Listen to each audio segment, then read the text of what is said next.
명팔이 누구냐? 명팔이요? 여기서 명은 이재명? 그러니까 팔고 다닌다 이거죠, 이름을 지금. 누구냐? 이렇게 따지신 분이 있는데 정봉주 민주당 최고위원 후보 오늘 국회 소통관 기자회견 하는 자리잖아요. 여기서 뭔가 좀 얘기를 하는데 우선 첫 번째 모습 들어보겠습니다. 사적인 대화다 보니까 이제 보니까 좀 과장되게 전해진 부분이 있고요. 그 귀여워 죽겠다고 하면 귀엽다는 것이지 죽겠다는 것이 아니거든요. 그래서 사적인 대화다 보니까 진위가 좀 과장된 측면이 있었다. 이재명 대표에 대한 애정이나 당의 유력한 대권 주자에 대한 믿음 이런 거에 대해서는 예전에도 그랬고 지금도 전혀 변함이 없습니다. 네. 지금 저 이재명 대표의 최고위원 선거 개입에 대해서 상당히 열받아 있고 아니 내가 없는 말 한 것도 아니다. 첫 번째. 예. 두 번째로 5명 안에만 들어가면 되잖아. 오. 세 번째로 이게 아주 의미심장한데 최고위원의 만장일치제야. 예. 두고 봐. 전부 내가 역시- 들어가면 어떻게 하는지. 예. 굉장히 수위 높은 얘기들이 나오는데 하나만 얘기를 하면 예. 그중에 이런 얘기가 나와요. 조그마한 비판도 못 참는다. 이재명이라는 사람이. 그 행정가 출신이라서 그렇다. 예. 제왕적인 권한을 행사하다가 그런 사람들 대통령 되면 안 된다. 표본이 윤석열이다. 그러니까 오늘 정봉주 후보가 박원석 전 의원의 이 전원 이거에 대해서 해명을 한 거예요. 아니 그거는 그냥 하다 보니까 그냥 다르게 비유한 거지. 그걸 왜 이렇게 심각하게 받으니까 약간 이런 분위기로 설명했는데 그런데요. 정근양 교수님. 오늘 정봉주 후보가 국회 소통관에서 기자회견을 했어요. 근데 소통관 안에 기자회견장을 못 들어가고요. 그 밖에서 질의응답 받는 이른바 백브리핑장에서 회견했거든요. 왜 그런가 하면 민주당의 현역 의원들이 아무도 기자회견장을 안 잡아준 거예요. 여기는 이 원칙적으로 기자회견장은 현역 의원들만 할 수 있고 현역 의원이 아니신 분은 다른 현역 의원이 잡아줘야지 할 수 있거든요. 근데 아무도 안 잡아준 거예요. 예약을 안 해준 거예요. 왜 그런 겁니까? 우선 당장 두 가지가 생각나요. 어. 첫 번째, 최고위원 지금 1, 2위를 다투는 후보입니다. 그렇습니다. 당에 유력한 최고위원 유력한 후보 거잖아요. 1, 2위 중에 한 명이잖아요. 예. 그런 속에서 기자회견장도 못 잡았다. 그럼 그만큼 정봉주 후보가 가지고 있는 당내의 어떤 역학관계, 네트워크, 소위 막말 논란이라든지 공천 취소라든지 이런 부담감을 가진 당내 현역 의원들이 많다. 이렇게 볼 수 있는 측면이 하나 있고 두 번째, 저는 그것보다 더 본질적인 게 그 예. 누구도 정봉주 후보에게 기자회견장을 주선해주지 않았다라고 예. 하는 현역 의원들의 알리바이가 필요했다. 이재명 대표 측에서 도대체 누가 소통관 기자회견을 주선해 준 겁니까? 그럼 바로 라고 또- 했을 때 그 부담이 정치적 부담이 굉장히 크죠. 또 막 댓글, 전화, 아, 그럼요. 문자. 거의 정봉주 후보랑 거의 동급으로 나눠서 아마 문자 폭격 공격을 받는다든지 예. 말도 못하는 수모를 당할 가능성이 큽니다. 결국은요 지금 당내 분위기가 자 기자회견장조차도 주선해주지 못하는 상황. 저는 이것이 더 큰 문제라고 보여집니다. 자 정봉주 후보가 얘기했던 세 가지 정말 지금 당내 문제의 현 주소를 정확하게 짚었다고 생각합니다. 예. 첫 번째 이재명 대표의 선거 개입. 최고위원 누구 최고위 후보 좀 올려주세요. 예. 두 번째 최고위원 되면은 만장일치다. 자, 내가 한 명만 으름장 놓기 시작하면 진도 안 나가라고 예. 하는 정봉주의 그런 마음가짐. 세 번째 이재명 대표 위험해 제왕적 리더야. 절대 비판 못 견뎌. 그런 사람이 대통령 후보 되면 안 돼. 예. 라고 하는 이 진실을 얘기했다는 것. 여기에 대해서는 제대로 한마디 반응도 못하고 느닷없이 명파리를 논쟁을 끄집어내는 정봉주 후보에 대해서 아마 당내 비판이 더 오히려 거세지게 될 가능성이 저는 커 보입니다. 본인이 이렇게 얘기했다고 박원석 의원이 전했잖아요. 그것에 대해서 해명이 아니 귀여워 죽겠다라고 얘기하는 거는 귀엽다는 거지 죽겠다가 아니잖아요. 이렇게 해명을 했는데 아무튼 상황은 좀 그렇습니다. 그리고요 오늘 정봉주 후보가 또 얘기한 게 있어요. 이건 누구를 겨냥합니다. 들어보겠습니다. 이재명 파리 무리들 뿌리 뽑겠습니다. 이재명 대표를 팔아 권력 실세 놀이를 하고 있는 이재명 파리 무리들 어떠한 모진 비난이 있더라도 이들을 도려내야겠다고 결심했습니다. 저는 당원대회 기간 내내 끊임없이 통합을 강조했고 그러기 위해서는 통합을 저해야 하는 당 내부의 암덩어리인 명파리를 잘라내야 합니다. 굉장히 강한 얘기였어요. 한면으로 정리 좀 해볼까요? 그 강한 얘기. 통합을 조회하는 당 내부의 암덩어리인 명파리를 잘라내야 된다. 끊임없이 내부 갈라치기 하고 있다. 이재명 전 대표를 비판을 하지 않고 대신에 명파리들을 잘라낸다 비판하는 거예요. 김철웅 교수님, 정봉주 후보가 딱 겨냥한 명파리는 누굴 말하는 겁니까?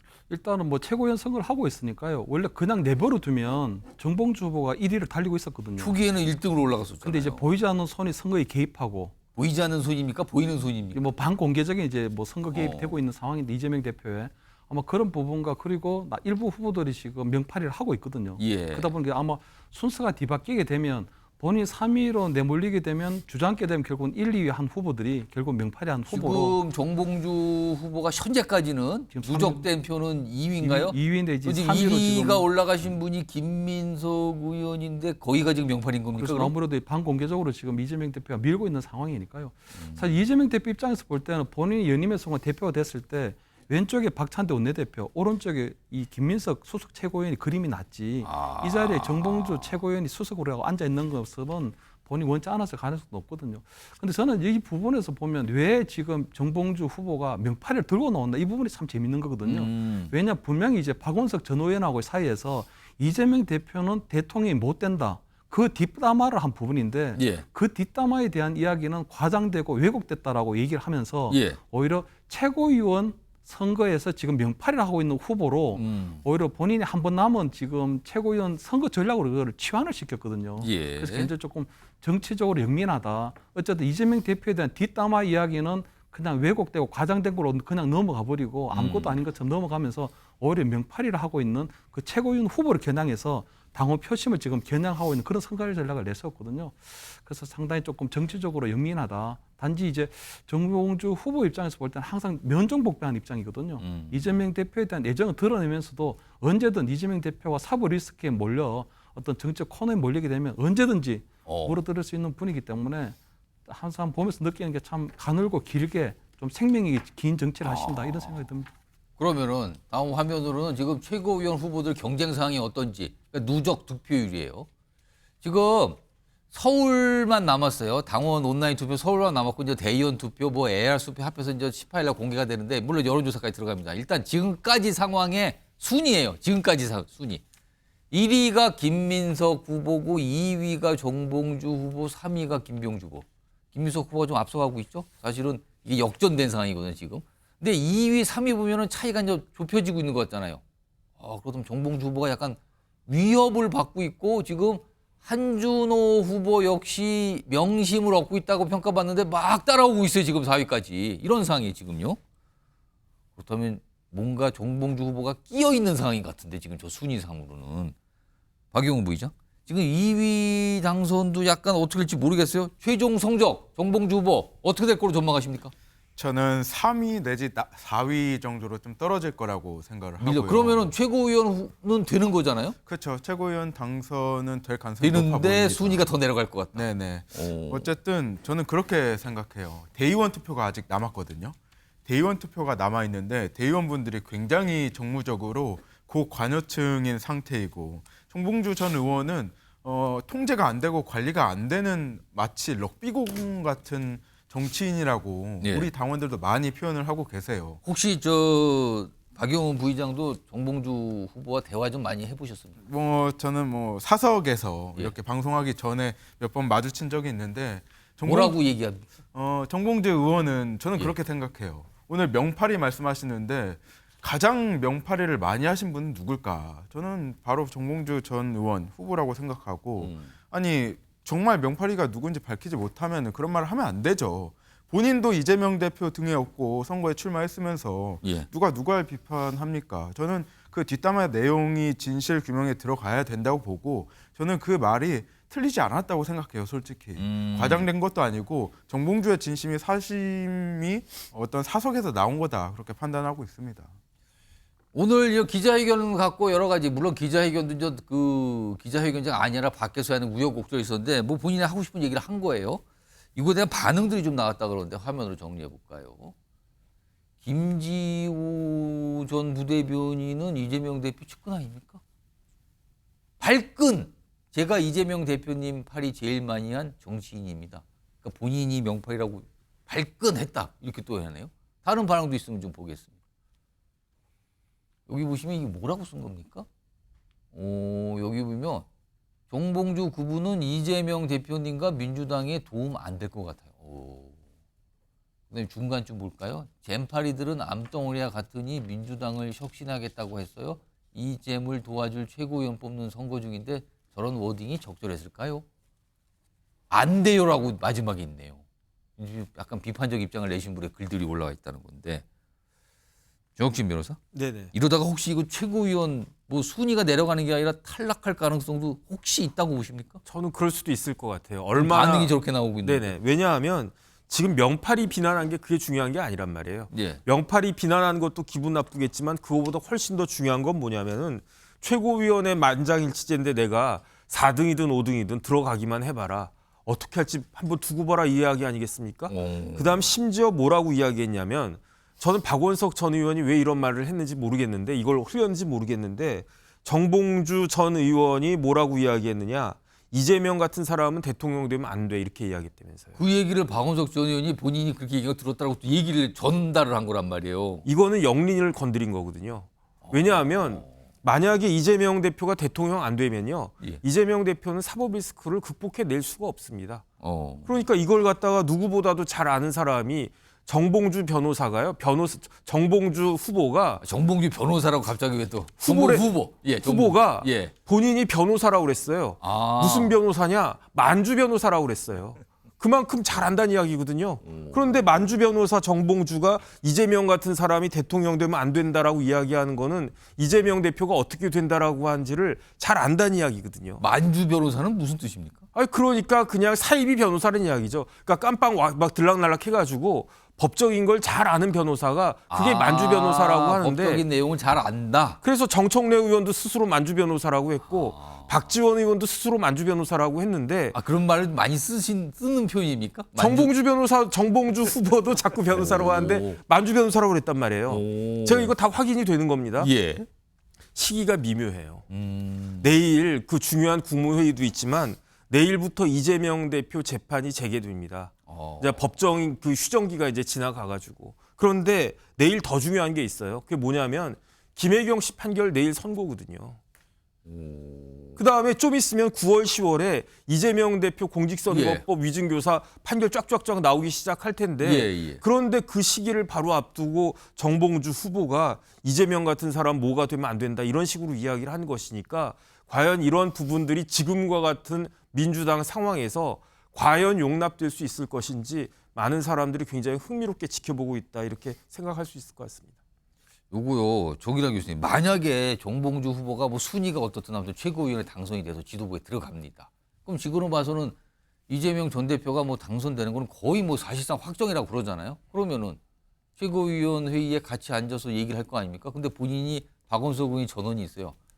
누구 봐라 들어가기만 하면 이렇게 얘기했잖아요. 어떤 모습이 나타날 것 같습니까? 전혀 달라진 모습을 보일 겁니다. 달라진. 무슨 말한 얘기냐면 거하고는 달라진. 말과 행동은 다를 겁니다. 그러나 본심이 바뀌느냐는 저는 반대입니다. 그 다른 생각입니다. 예. 자, 앞서 얘기 나왔던 것처럼 정혁진 변호사 잘 얘기하셨는데 참고로 사실관계 하나를 다시 정정을 하면 예. 김혜경 씨 선고는 연기됐더라고요. 아, 그렇습니다. 연기됐어요. 연기됐다는 얘기가 나왔어요. 예, 좀 두 더 번째, 본다고. 정봉주 만주 변호사 얘기하는데 BBK 사건으로 형을 살면서 굉장히 그 변론에 대해서 소위 어떻게 하면 이것을 피해갈 수 있는지 또는 뭐 무죄가 나는지 징역 1년 받는지 여기에 대한 전문가라는 거예요. 그래서 만주 변호사 얘기 나오는데 아마도요. 저는 좀 지금 오늘 내일 사이에 그 대의원들 소위 이른바 이 권리당원들의 생각이 또 특히 서울 지역 당원들이 남아 있거든요. 숫자가 굉장히 많아요. 호남 다음으로 많다 보니까 변수가 될 수 있다. 그래서 자칫 잘못하면 탈락할 수도 있다. 그러나 만에 하나 4등이든 5등이든 최고위원회 들어오게 되면 저는 당분간은 납작 머리를 낮출 겁니다. 몸을 낮출 겁니다. 그러면서 상황을 보면서 소위 사법 리스크가 어떻게 전개되든지 또 당내 지도부로서 어떤 역할들이 진행되는 정치적 환경을 보면서 아마 정봉주 의원의 자기 본심을 드러낼 가능성이 저는 커 보입니다. 요거 제가 짧게 박용훈 부의장께 정말 솔직하게 이재명 전 대표는 정봉주 후보에 대해서 내켜하지 않는 게 맞습니까? 내켜하지 않는다는 것보다 예. 저는 그렇게 생각해요. 정봉주보다 저기 나은 최고위원 후보들이 예. 사실 좀 많은데 당 내의 분위기를 말씀드릴까요? 이재명 대표의 말씀보다는 당내에서는 정봉주 의원이 최고위원의 우선순위에 이렇게 당선되는 게 맞냐. 사실 정봉주 의원은 초선 의원이거든요. 초선 의원인데 본인이 주장하기로는 중진이에요. 그런 것보다 당 내에서 정말 3선, 4선 의원을 했던 예. 김민석 의원도 3선 의원이잖아요. 이런 분들이 중한 역할을 맡아서 중심을 잡아야 된다. 그런 게 당내 의견이고요. 이재명 대표는 최고위원 후보에 대해서 누굴 지지한다, 지지하지 않는다. 이렇게 명확하게 밝히지 않는 분이고 안 와갖고 않을 걸로 저는 생각합니다. 근데 얼마 전에 왜 이렇게 표가 안 나와? 그 한마디가 아주 엄청난 영향을 주고 있는 거 아닙니까 지금? 그게 공식 석상에서 어떻게 뭐 지지 선언 이런 의도라기보다는 예. 약간 후보들에게 격려하는 차원이었다고 저는 생각하고요. 실제로 이재명 대표께서 그 유튜브에 모든 후보들 초대하셨어요. 또 격려해 주시고 예. 뭐 그 자리에서 정말 한 명도 안 띄워준 후보가 없거든요. 이재명 대표는 당내 통합을 위해서 이렇게 모든 최고위원 후보들 다 띄워주고 있는데 정봉주 의원이 명팔이니 암덩어리니 이런 전당대회를 훼손하고 흐리게 만드는 일련의 상황들이 저는 당원으로서 굉장히 우려스럽습니다. 알겠습니다. 박용훈 부의장의 어떤 논평과 분석이셨습니다. 알겠습니다.